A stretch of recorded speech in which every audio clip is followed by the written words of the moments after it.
Hello and welcome back to another episode of this week's watches, and this week we have 12 incredible watches for you guys and girls, ranging from modern to vintage to gold to steel. There really is something for everyone at all price ranges, all the way from £125 to £13,950, so just under £14,000. That's the scope of what we aim to achieve here at Kibble Watches, and it's thanks to you guys and girls who watch this, buy from us, sell to us, consign with us, whatever it might be. Even if you just give the video a like, it goes a long way, so thank you all very much. And to those of you that are new here, every single Saturday we put new watches on the website. So Saturday 9:30 a.m. UK time, new watches go up. Typically, well, recently it's been 12 every single time, and I think that's going to be continuing.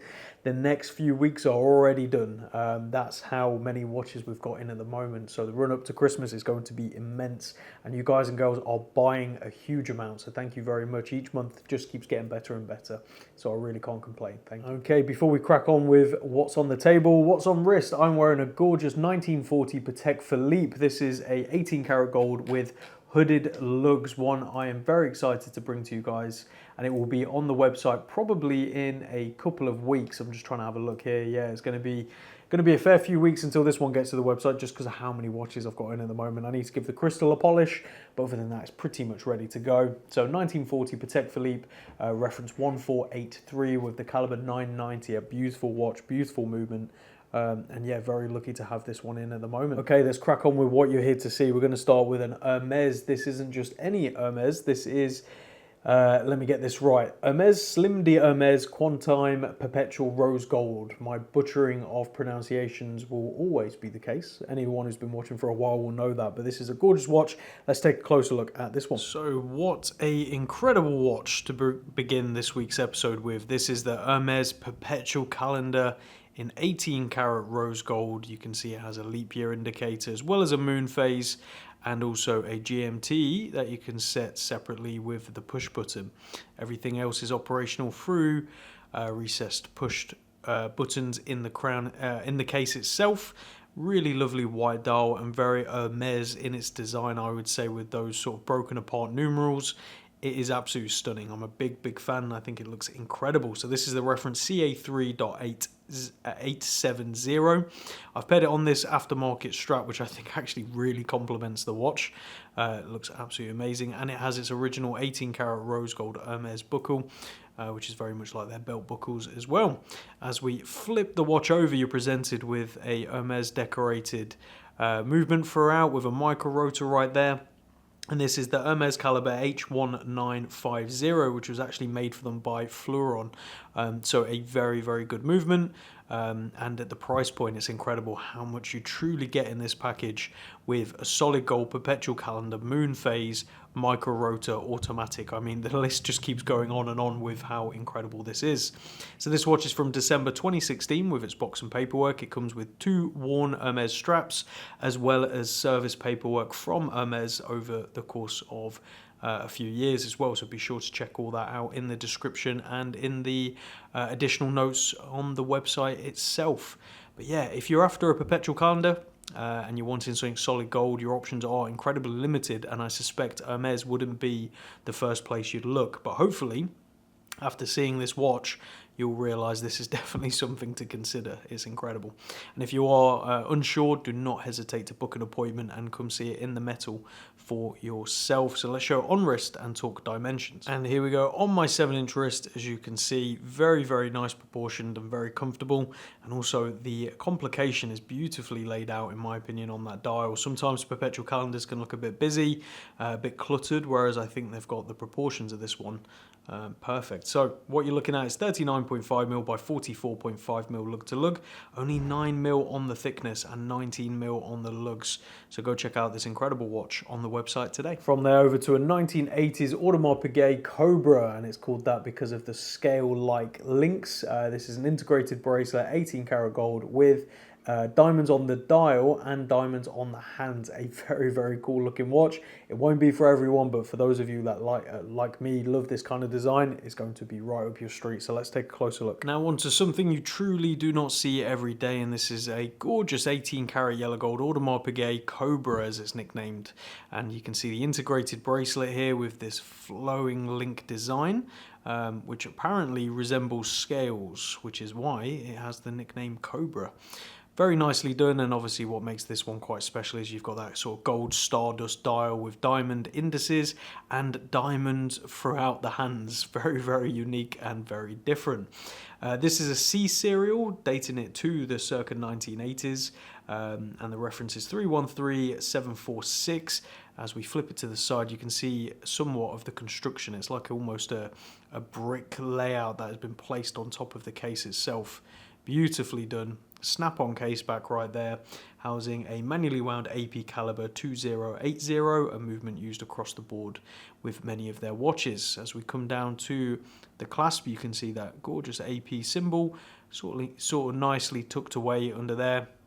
As we flip it over, you'll see all of the maker's marks and everything you'd come to expect, and the condition overall is very, very good. As we open up the clasp, you're presented with 3 notches. So essentially what you do is you lift out this bar that's in there, like so, and you fold. This is very difficult to show on camera because I'm looking through the camera lens, so you'll have to forgive me.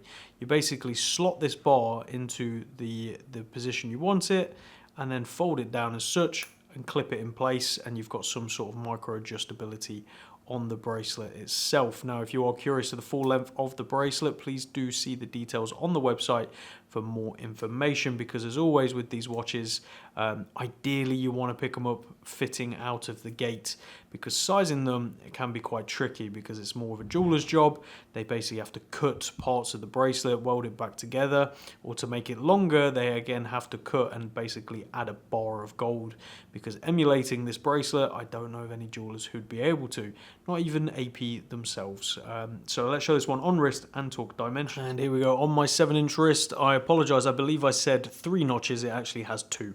But you can see on my 7-inch wrist, a smidge loose on the tightest, but again with a watch like this I'd probably wear it a bit loose anyway, more like a bracelet and a piece of jewelry. So yeah, there you go, that's how it looks on my wrist. I think it looks great. This is 29mm by 36mm lug to lug, only 6mm on the thickness and 20mm at the widest point, tapering down to the clasp.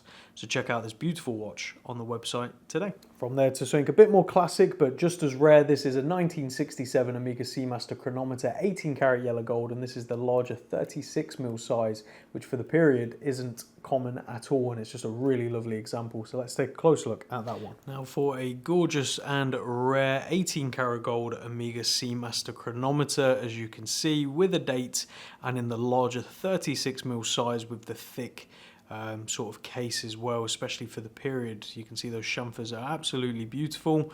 As we flip it around, Omega gold crown, solid gold screw down case back, as you can see. Now this is a reference 168.022, and inside is an automatic Omega caliber 564. Now this watch dates to circa 1967, and it is in wonderful condition, all things considered, for a watch of this age. A really wonderful example, and again, if you're after a larger gold Omega, the options are quite limited, to be honest, especially in 18 karat as well. And the production numbers of this one would have been very, very low, especially when we consider today's production numbers. I mean, it's just minuscule in comparison. So this is a really great opportunity to pick up something truly unique, truly rare, and also beautiful. And it doesn't really break the bank. This is less than most modern Omega Seamasters, like modern stainless steel ones. And you're getting a solid gold vintage watch. I don't know, I find that pretty crazy. But hey, let's show this one on wrist and talk dimensions. And here we go on my 7-inch wrist, paired on a really wonderful strap, which just complements this watch beautifully. And there you go, you can see on my wrist at 7 inches, that fills the wrist amazingly. It doesn't really need to be any bigger than that, in my opinion. I forgot to say the 564 caliber, that's the one, we've shown it many times, where you pull out the crown, one position to change the time, and then you pop it in and out after that position into the second position to change the date. So it pops the date forward one each time you do it. Hopefully that makes sense. If not, I can always send you a demonstration. But anyway, 36mm by 41mm lug to lug, 10mm on the thickness and 19mm on the lugs. So go check out this beautiful watch on the website today. From there over to a Rolex Oyster Perpetual 34. This is the OP date reference 115200. Kind of a modern version as time's gone on of my original 6694 that I wear often. And obviously an evolution of the 15200 and so on and so on and so on. But a really great watch, really well priced as well, fresh from the polishers. So let's take a closer look. Now for the only Rolex in this week's drop, and it's a beautiful one, but that will come as no surprise that I think that as the owner of a Rolex 6694 from 1969, which is a 34mm manually wound Oyster date basically, whereas this is an Oyster Perpetual date, modern, with a gorgeous white dial. This is definitely the configuration I think most people want, and again 34mm on this this one, which is amazing. Reference 115200 from July 2019 with its box and paperwork, and we just got it back from a very light polish with our polishers, just to sort of spruce it up a bit and just make it look a bit like new again. Now as you open the clasp and look at the case back, which is a solid plain screw down case back as you'd expect, inside there is the automatic Rolex caliber 3135 powering the watch, a movement used across the board in most of their watches, to be honest. You've obviously got a date under that Cyclops right there, and then the classic simplified dial. So I personally prefer these OP dates to Datejust with the simplified dial, the date just written there, and I think they just wear beautifully. And talking about how they wear, let's show it on wrist and talk dimensions. And here we go on my 7-inch wrist. I think that just, I don't know, for me that ticks the boxes. I know for some people 34 is too small, some people want the big 41s, I don't know. For me the 36 is the perfect size, 34 even better on my wrist personally. So this is 34mm by 41.5mm lug to lug, 11.5mm on the thickness and 19mm on the lugs. So go check out this one on the website today. From there over to a 2016. This is a Tag Heuer Monaco Blue Steve McQueen with the caliber 11, and it's the one with the crown on the left hand side, pushers on the right, sort of the true to original Steve McQueen. So let's take a closer look at this one. Now I tend to personally wear smaller watches. That seems to be often what I gravitate towards, and there are a few exceptions I make for bigger watches, and the Tag Heuer Monaco is one of them. Specifically this reference I think is perfect. And obviously that's because it's based on the vintage model, the Steve McQueen as it's nicknamed, which this watch proudly also has that nickname. So this is the reference CAW211PF FC6356. Nice long reference, but there you go. And this one's from March 2016 with its box and paperwork, and the watch is in very good condition as you can see. It's obviously been worn, but nothing major at all. Is ready to be picked up and enjoyed.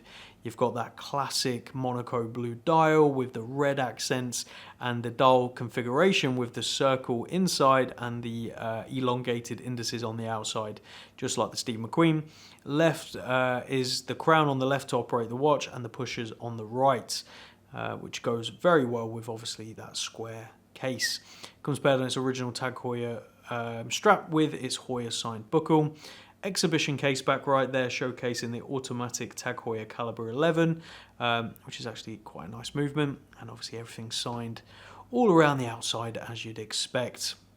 I would say if you're considering a Monaco, I think it's going to be hard, unless you're obviously looking at vintage and originals, which is a whole nother minefield and a hell of a lot more money.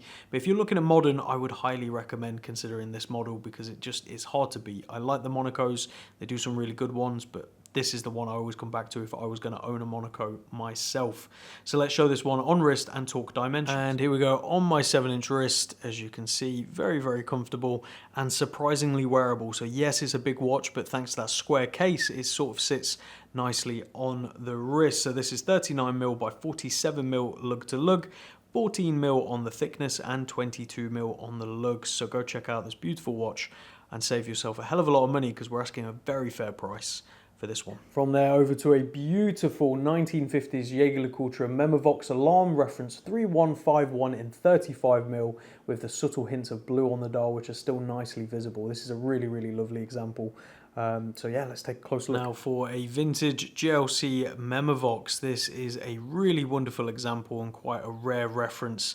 that I always like to get, and I've only ever had 2 before, so this is my 3rd, and it has this gorgeous elongated lugs and the vibrant blue on the inside, which sometimes fades and sometimes it stays nice and beautiful and vibrant like this one. So I feel very lucky to have this one with the gold accents on the inside. This is the reference 3151, and you have the 2 JLC signed crowns, one to operate the alarm, one to operate the movement, so we'll show you that in a second.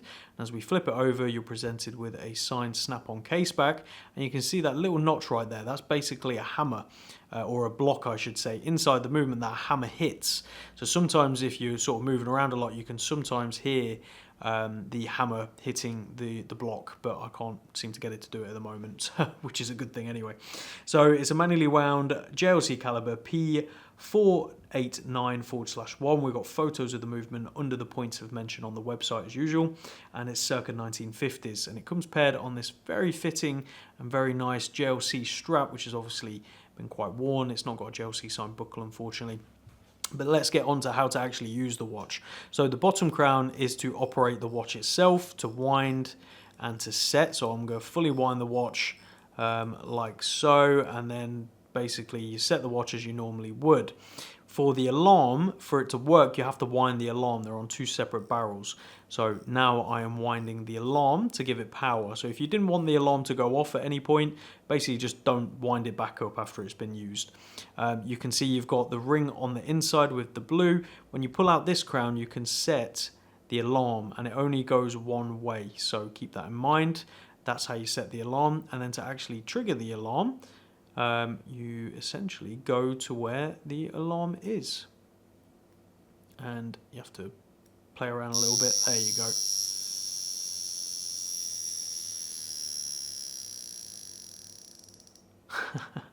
Gets me every time. Hopefully you heard that. So what you heard just then was the alarm hammer essentially hitting that metal rod I discussed, so you really feel it vibrating on the wrist. It's very loud. I didn't wind it all the way, so it actually goes a bit longer than that, but it's working beautifully. It sounds amazing, and that is how you use it. Now, if I was to not wind this again when the time naturally progresses back to there, because bearing in mind it's not based on 24 hours, based on a 12-hour.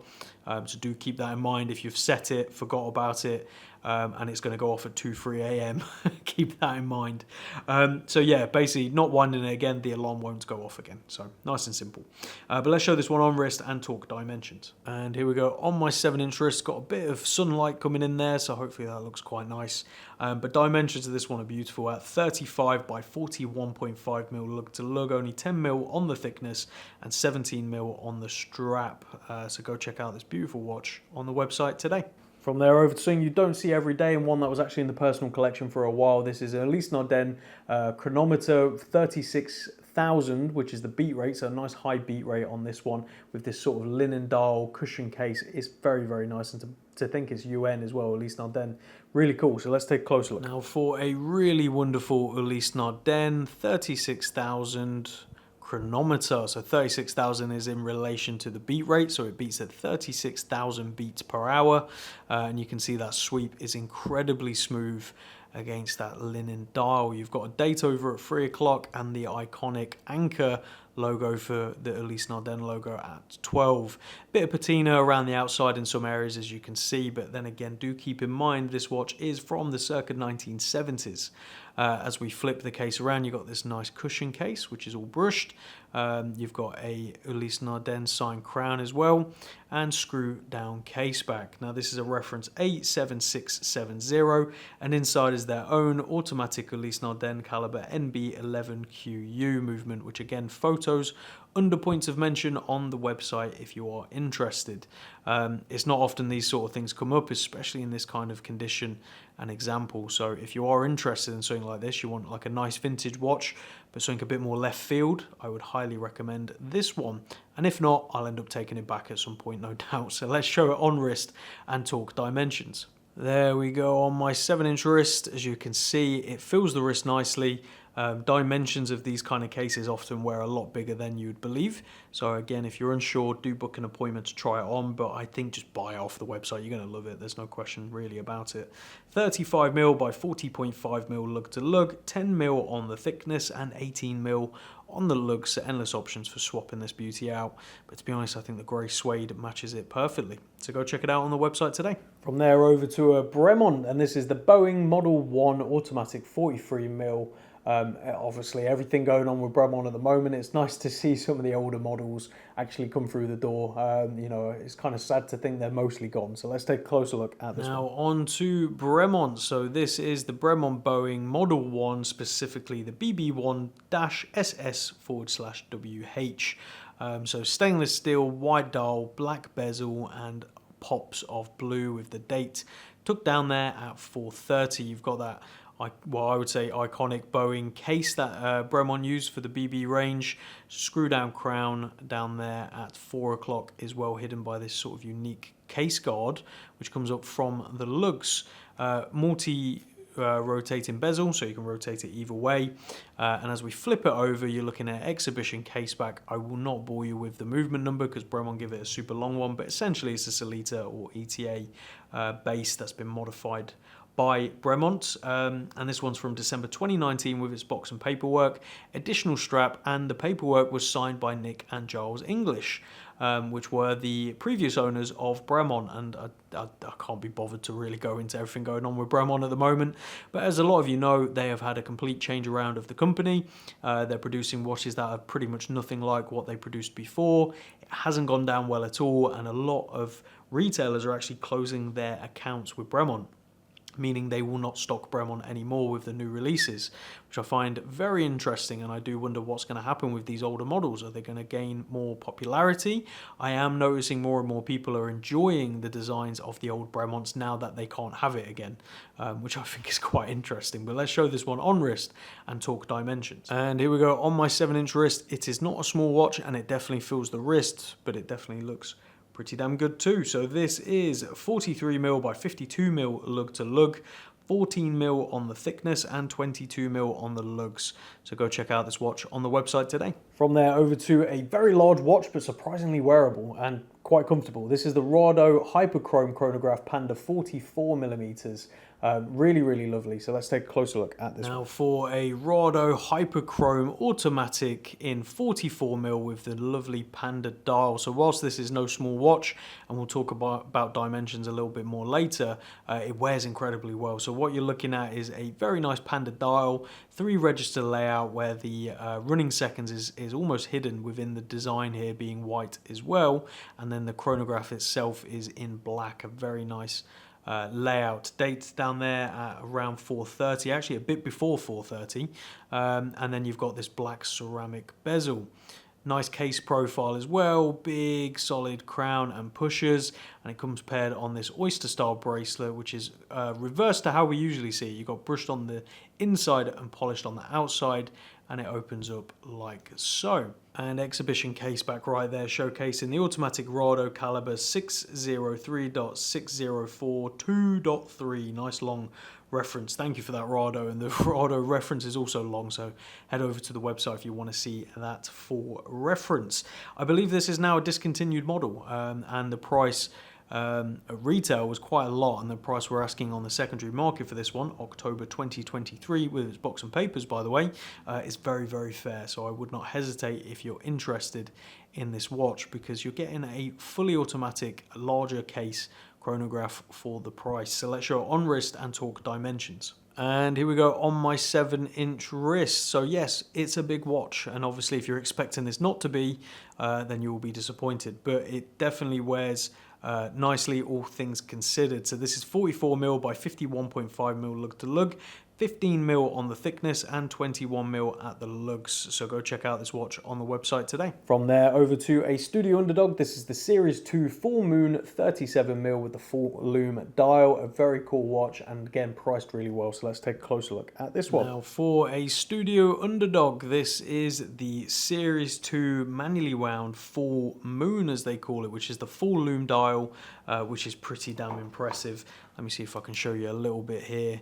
Obviously we've got all the lights on, so it's quite hard to see exactly, but a full lume dial. So the whole dial has a luminous material, which is really, really cool. Something you don't see often, and it often reminds me of earlier Hoyas, or Tag Hoyas with the F1 series. They had a full lume. That's what I tend to remember with full lume dials.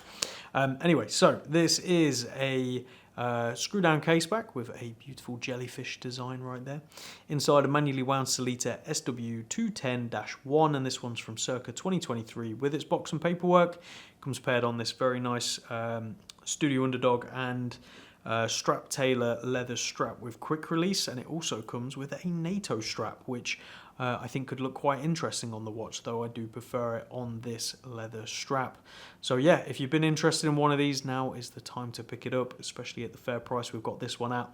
So let's show it on the wrist and talk dimensions. And here we go on my 7-inch wrist. As you can see, very comfortable at 37mm by 45.5mm lug to lug, 11.5mm on the thickness, and 18mm on the lugs. So go check out this watch on the website today. And on to a 2024. This is a Junghans Meister Fine automatic 39.5mm with the black dial on the brown strap. Very, very nice watch. So let's take a closer look. Now, time for a Junghans. I haven't had one of these in a little while. This is a really nice automatic black dial, which is almost impossible to capture because you've got the black dial and highly polished hands. In certain lights, it is quite difficult to read, but once those hands catch the light, it becomes very legible very quickly.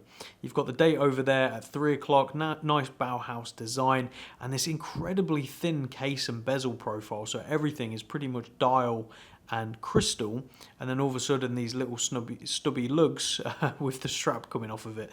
So it's kind of like a round disc on your wrist. Very, very cool, very nicely designed, and it is a reference 27/415 4.00, and as we flip it around, you'll see a signed crown at 3 o'clock and an exhibition case back right there showcasing the automatic Junghans caliber J800.1. This one's from circa 2024 with unsigned paperwork, but it has its box and paperwork present. Its original Junghans strap and buckle. As you can see, the watch has just been hardly worn. It's ready to be picked up at a great price and enjoyed if you're into this kind of thing. So let's show it on wrist and talk dimensions. And here we go on my 7-inch wrist. As you can see, a very unique wearing experience, quite different to most things.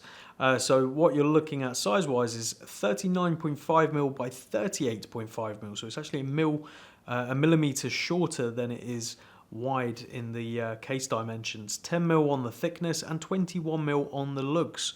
So go check out this interesting watch on the website today. And last but by no means least, a watch that packs a punch for the price and offers a look that is far more than what it costs. This is a Citizen Eagle 7 in yellow gold, or yellow gold plated I should say. 36mm on the bracelet. Those of you that know me know I love the Eagle 7s. It was my first ever mechanical watch. I still own it to this day, and this is one I had for a little while, but again I tend to not really even wear my steel one, so I thought I might as well let this one go to someone who's actually going to wear and enjoy it. So let's take a closer look. And now on to a Citizen Eagle 7. As you can see, a nice automatic watch with very nice dial and hands, fluted bezel, very much in the Datejust and day-date vibe with the oyster style case, Jubilee style bezel, crown at 3 o'clock, day and date proudly stated right there. I won't bore you with the reference to this one because it's quite long, so you can go see it on the website. And then you've got the Eagle down at 6 o'clock with the number 7 inside. There was, as a lot of you probably know, the Orient 3-star, the Seiko 5, and then the Citizen Eagle 7, all at the same sort of time. So the 3, 5, and 7 from the 3 different brands. There is some information out there online, but again, none of it's really backed up too much. So I think it was just a naming ploy that the brand sort of adopted and was competing with. Nice bracelet, folding clasp. The bracelet will fit up to 7 inches. Signed screw down case back right there, and inside is actually a Miyota caliber 8200A, so a workhorse movement that's ready to go and be enjoyed, and the watch is from circa 1980s. So let's show it on wrist and talk dimensions. And here we go on my 7-inch wrist, a very good looking watch. That's actually a flat mineral crystal as well, right there, so a very nice thing. Dimensions wise, 36mm by 44mm lug to lug, only 10mm on the thickness and 20mm on the lugs, so pretty much like a Datejust. So go check this one out on the website today. So there you have it, guys and girls. 12 watches in this week's drop. There really is something for everyone. I mean, diversity of offering is insane. And that's thanks to you guys and girls, as I said earlier. So let me know down in the comments, what's your favorites from this week's drop? I struggle to choose one. I actually think that Hermès is incredible. The value for money is insane and it looks absolutely gorgeous. But probably the Memovox is actually my favorite in this week's drop. But then that Omega has got, I don't know. I like all of them. Let me know in the comments what's your favorite. And I look forward to seeing you next week where we have some amazing limited edition Grand Seikos coming up. Some you just do not see often, as well as some more gorgeous and special vintage watches. So keep an eye out for that. We'll see you all again next week. Take care.